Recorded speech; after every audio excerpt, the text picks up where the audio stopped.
वतन की आवाज़ में आपका खैर मक़दम है। आइए देखते हैं चंद तफसीलात। ఇవాళ నేను వచ్చిన ఇక్కడికి ఫీల్డ్ మీద నేను అనేక సార్లు రాచకొండ సిపి గారితో మాట్లాడినా, అనేక సార్లు మల్కాగిరి కలెక్టర్ గారితో మాట్లాడినా, అనేక సార్లు ఇక్కడ ఉన్న డీసీపీలతో మాట్లాడినా, నిన్న స్వయంగా రెవెన్యూ మంత్రి శ్రీనివాసరెడ్డి గారితో కూడా మాట్లాడినా. నేను ఇలా పోతున్నా అని చెప్పి ఇక్కడికి వస్తే నేను ఇక్కడ పార్లమెంట్ సభ్యుడిగా ఉన్నాగా, నేను ప్రజలతో మీటింగ్ పెట్టుకొని ఉన్నాగా ఇలా గుండాలు ఇక్కడ లిక్కర్ బాటిల్ తెచ్చుకొని బీరి సీసాలు తెచ్చుకొని తాక్కుంటా ఇక్కడ దౌర్జన్యం చేసే ప్రయత్నం చేస్తున్నారు.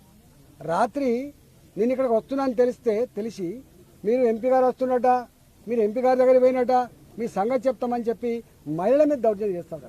నేను అడుగుతా ఉన్నా సిపి గారికి, టెంట్ వేసుకొని టెంట్ కాలబెడతాం అంటే ఎంపీ గారు వచ్చే టెంట్ కూడా కాలబెట్టే స్థాయికి ఎదిగిందంటే పోలీసులారా మీరు ఎవరికి రక్షణగా ఉన్నారు? మీరు ప్రజలకు రక్షణగా ఉన్నారా? గుండాలకు రక్షణ ఉన్నారా?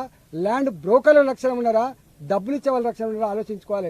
ఇలా ఒకనాడు తెలంగాణ పోలీస్ అంటే ఇంత ఇజ్జత్ ఉండేది, ఇంత గౌరవం ఉండేది. కానీ ఇలా తెలంగాణ పోలీస్ అంటే ఇజ్జత్ లేకుండా పోయింది, గౌరవం లేకుండా పోయింది. మీరు ఆలోచించుకోమని చెప్పి హెచ్చరిస్తానా. నేను ఇక్కడ ఉన్నా ఎవడొస్తాడో, ఎవడు దౌర్జన్యం చేస్తాడో, ఒకవేళ మీరు కనుక కంట్రోల్ చేయకపోతే, ప్రజల ఆస్తులకు రక్షణ మీరు ఉండకపోతే, ప్రజల ప్రాణాలకు కనుక పోలీస్ డిపార్ట్మెంట్ రక్షణ ఉండకపోతే అదేందో మేమే మా చేతిలో తీసుకోవాల్సి వస్తుంది. మేమే గుండాలకు బుద్ధి చెప్పాల్సి వస్తుంది, మేమే ల్యాండ్ బ్రోకర్లకు బుద్ధి చెప్పాల్సి వస్తుంది, మేమే ఈ చిల్లరగాళ్లను తరిమికొట్టే పరిస్థితి అని చెప్పి హెచ్చరిస్తా ఉన్నా. ఇప్పటికైనా పిచ్చి వేషాలు వేయకుండా మీరు వెంటనే స్పందించి, రెవెన్యూ అధికారులు పోలీసులు వెంటనే స్పందించి దీని మీద సంపూర్ణ ఎంక్వైరీ చేసి ప్రజలకు వెంటనే రక్షణ కల్పించి, ప్రజల ఆస్తులకు రక్షణ కల్పించాలని చెప్పి ఈ సందర్భంగా నేను ఎంపీగా, పార్లమెంట్ సభ్యుగా డిమాండ్ చేస్తున్నా. లేకపోతే ఎంపీగా మా కార్యకర్త, భారతీయ జనతా పార్టీ కార్యకర్తలుగా మేమే మా ప్రజల్ని కాపాడుకుంటాం, మేమే ప్రజల ఆస్తులకు రక్షణ ఇస్తామని చెప్పి ఈ సందర్భంగా తెలియజేస్తా ఉన్నాం.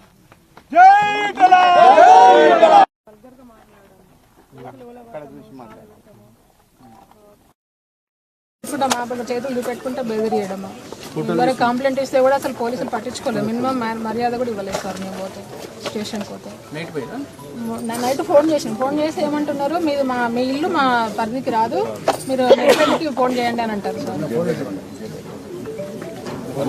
టెంట్ వేస్తే ఇవ్వడం సోపడి వేస్తారు అక్కడ అని చాలా వల్గర్గా మాట్లాడారు సార్. లేడీస్ అని కూడా చూడలేదు.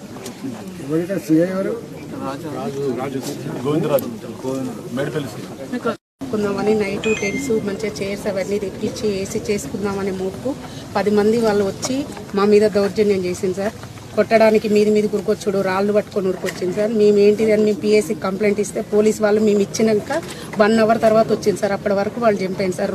నైట్ 12 దాకా తిరిగింది సార్. వాళ్ళు ఇట్లా 3 టైమ్స్ సార్ ఇట్లా చేయడం పెట్టి సిపికి కలెక్టర్కి, పొంగులేటి శ్రీనివాసరెడ్డి గారికి, తర్వాత కలెక్టర్ కోటి, సిపి కోటి, పొంగులేటి శ్రీనివాసరెడ్డి గారి కోటి, బాగా అవుతుంది. సిపి గారు, నేను మీ జ్యూరిడిక్షన్లో ఉన్న సిపి గారు,